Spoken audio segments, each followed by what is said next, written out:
Surface tension पढ़ रहे थे। पृष्ठ तनाव द्रव की सतह पर प्रति इकाई सेंटीमीटर लगने वाला लंबवत बल पृष्ठ तनाव कहलाता है।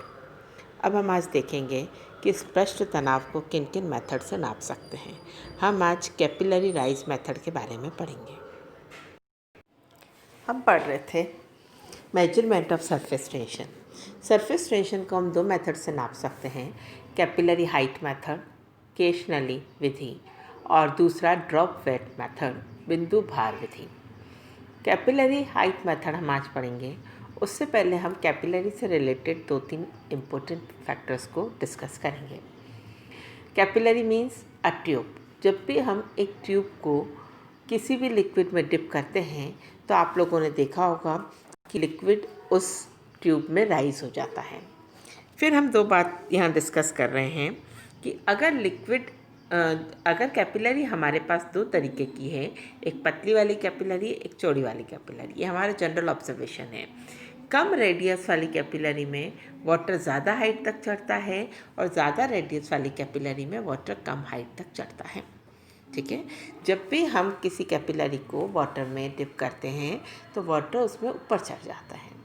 वाटर के चढ़ने की हाइट जो होती है वो किस पर डिपेंड करती है? रेडियस ऑफ द कैपिलरी पर डिपेंड करती है। अगर रेडियस कम है तो हाइट ज़्यादा होगी और अगर रेडियस ज़्यादा है तो हाइट हमारी क्या होगी? कम होगी। ये आप यहाँ पे डायग्राम से देख रहे हो। ऐसा क्यों होता है? ऐसा इसलिए होता है कि जब भी हम किसी कैपिलरी को वाटर में डिप करते हैं तो उस पर दो फोर्स लगते हैं। एक फोर्स उस वाटर को ऊपर खींचता है, अपवर्ड पुल करता है। ऊपर की तरफ खींचने वाला बल कौन सा है? सरफेस टेंशन, पृष्ठ तनाव। उसी वाटर को नीचे की तरफ कौन धकेलता है? हम सब जानते हैं ग्रेविटेशनल फोर्स चीज़ों को नीचे की तरफ खींचती है। तो उसका वेट, उसका ग्रेविटेशनल फोर्स जो है वो उसको डाउनवर्ड फोर्स लगाता है, डाउनवर्ड पुल करता है। तो वाटर, जब हम किसी कैपिलरी को वाटर में डिप करते हैं तो एक पर्टिकुलर हाइट तक वाटर जा कर के रुक जाता है। किस हाइट पर? वो अभिलाक्षणिक ऊंचाई, वो पर्टिकुलर हाइट, वो कैरेक्टरिस्टिक हाइट, वो हाइट होती है जब ये दोनों फोर्स इक्वल हो जाते हैं। ऊपर की तरफ लगने वाला सरफेस टेंशन और नीचे की तरफ लगने वाला ग्रेविटेशनल फोर्स या उसकी वेट का मान जब बराबर हो जाता है तो उस हाइट पर जाकर वाटर ऊपर चढ़ना रुक जाता है। ठीक है, ये दो बात हमने डिस्कस करी। तीसरी बात हम यहाँ कहते हैं कि जब हम किसी कैपिलरी को किसी लिक्विड में डिप करते, अब हम वाटर से कहाँ आ गए? किसी लिक्विड में, तो मिनिस्कस बनता है। मिनिस्कस किसको बोलते हैं? ये जो बनता है ये हमारे पास क्या कहलाता है? मिनिस्कस। तो दो तरीके के मिनिस्कस बनते हैं, या तो कॉनकेव मिनिस्कस बनता है या कॉन्वेक्स मिनिस्कस बनता है। कॉनकेव मीन्स इस तरीके का और कॉन्वेक्स मीन्स इस तरीके से।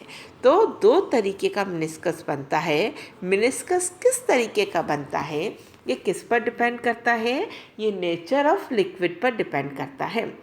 जैसे हम बात करते हैं, हम एग्जांपल लेके बात करते हैं कि हमने कैपिलरी को वाटर में डिप किया। तो वाटर एक ऐसा लिक्विड है जो कैपिलरी की सरफेस को गीला कर देता है, वेट कर देता है। वाटर और ग्लास की जब हम बात करते हैं तो दो तरीके के फोर्स होते हैं। एक होते हैं कोहेजन फोर्स, एक होता है एडेशन फोर्स। ससंजक बल और आसंजक बल। ससंजक बल मतलब समान अणुओं में, आसंजक बल मतलब असमान अणुओं में। कोहेजन फोर्स वाटर का वाटर के मॉलिक्यूल के साथ होता है और एडेशन फोर्स वाटर का ग्लास के मॉलिक्यूल के साथ होता है। एडेशन फोर्स का मान ज़्यादा होगा तो वाटर ग्लास को गीला करता है। एडेशन फोर्स का मान जिस लिक्विड में ज़्यादा होता है वो कॉनकेव मेनिस्कस बनाता है। ठीक है, जैसे इसका एग्जांपल हमारा वाटर। इसका अगेंस्ट अगर हम देखें कि अगर हम कैपिलरी को मरकरी में डिप करते हैं, या हमारा कॉमन एग्जांपल जब हम थर्मामीटर में पारे की रीडिंग पढ़ते हैं तो हमारे पास उसमें कौन सा मेनिस्कस होता है? उसमें हमारे पास कॉन्वेक्स मेनिस्कस होता है, क्योंकि मरकरी जो लिक्विड है वो कैसा लिक्विड है? उस लिक्विड में एडेशन फोर्स का मान कोहेजन फोर्स से कम है, इसलिए मरकरी कैपिलरी की सरफेस को गीला नहीं करता है। और मरकरी अगर कैपिलरी की सरफेस को गीला नहीं करता है तो वो कॉन्वेक्स मेनिस्कस बनाता है। नेक्स्ट बात आती है, हम यहाँ एक एंगल पढ़ते हैं जिसे हम बोलते हैं थीटा। ये थीटा आप यहाँ पर इस वाले में मैं इसको थोड़ा एनलार्ज करके बताना चाहूँगी। इस वाले केस में जिसमें हमारे पास कॉन्केव मेनिस्कस बन रहा है, ये एंगल क्या कहलाता है? थीटा। बहुत ही छोटा एंगल है। हम भले ही इतना बड़ा कॉन्केविटी बना रहे हैं, लेकिन आप वाटर के केस में पढ़ते हो तो इतनी ज़्यादा कॉन्केविटी नहीं होती है।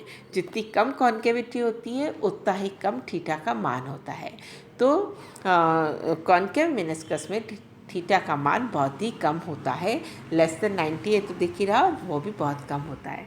जब हम कॉन्वेक्स मेनिस्कस की बात करते हैं तो कॉन्वेक्स मेनिस्कस में थीटा का मान अधिक कोण होता है, मोर देन 90 डिग्री होता है।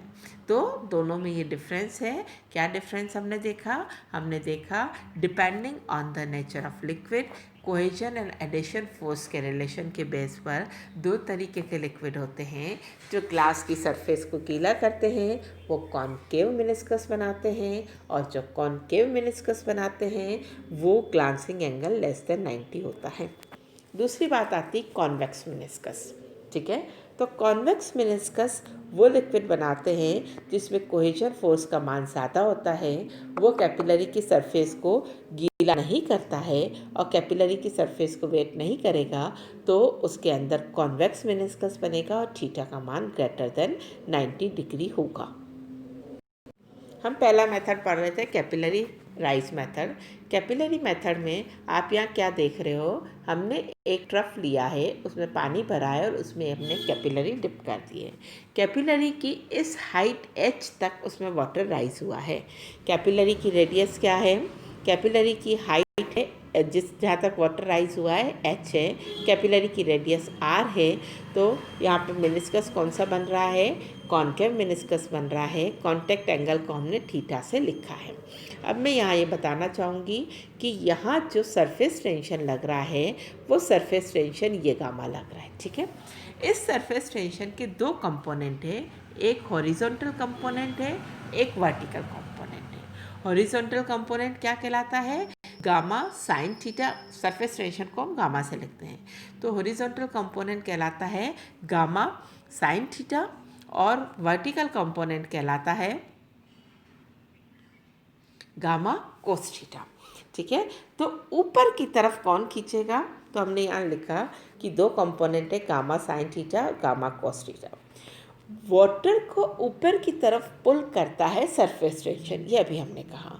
लेकिन सरफेस टेंशन के दो कंपोनेंट हमने पढ़े, gamma sine theta horizontal component, gamma cos theta vertical component. Naturally ऊपर की तरफ कौन खींचेगा? Vertical component.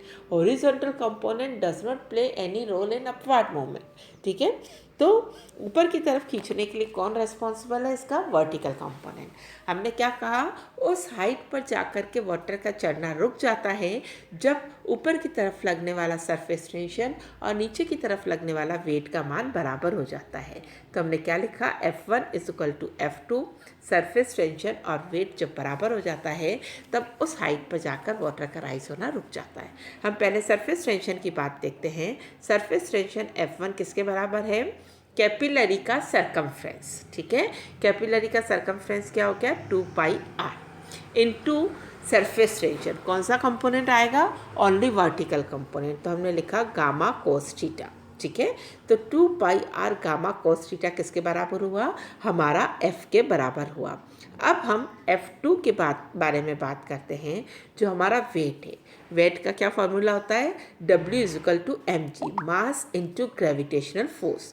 मास की जगह हम क्या लिख सकते हैं? Volume into density. मास क्या होता है? आयतन इंटू घनत्व। तो आयतन V और घनत्व क्या हो गया? D। आयतन क्या होता है? Area into height. ठीक है, क्षेत्रफल और ऊंचाई क्या कहलाता है? हमारा आयतन कहलाता है। तो V की जगह हमने क्या लिखा? πr², उसका एरिया, h उसकी हाइट, D आया हमारे पास और G आया यहाँ से हमारे पास। तो हमारे पास फॉर्मूला क्या हो गया? हमारे पास फॉर्मूला हो गया 2πr gamma cos theta = πr² HdG। जब हम इसे सॉल्व करते हैं तो गामा की वैल्यू क्या आती है, RH/2 cos थीटा।